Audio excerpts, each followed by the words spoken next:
పట్టణంలో త్రాగునీటి నివారణకు చర్యలు చేపట్టాలని మున్సిపల్ చైర్పర్సన్ ఆదేశించారు. ప్రభుత్వ సలహాదారులు గౌరవ శ్రీ మహమ్మద్ అలీ షబ్బీర్ గారి సూచనలతో బుధవారం పట్టణంలోని బుర్ర ముత్తడి ఫిల్టర్ బెడ్లను సందర్శించారు.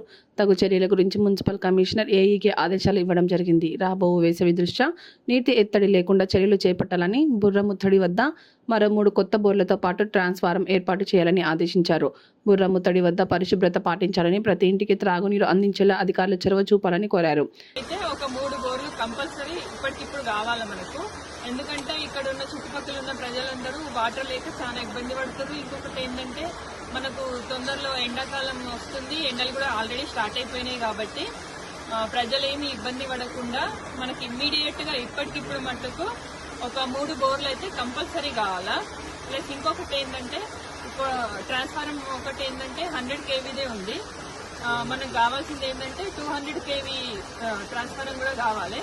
ఇదంతా ఇక్కడ నుంచి 8 వార్డులకు వాటర్ డిస్ట్రిబ్యూషన్ జరుగుతుంది కాబట్టి మనకు ఇమ్మీడియట్ గా ఇంకొక 3 బోర్లు వేస్తే కొంచెం ఆ వార్డులకి ఎక్కువ వాటర్ ఫెసిలిటీ అందుతుంది.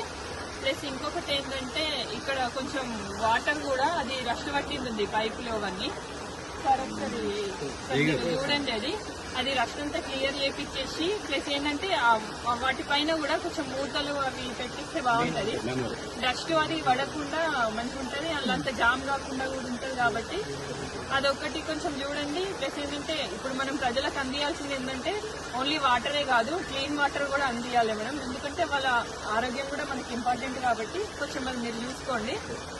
ఇది మనం అందరం కలిసి తొందరగా సాల్వ్ చేసుకుందాం. దీనికి కౌన్సిలర్లు అందరూ హెల్ప్ చేయాలి, సహకరించాలి.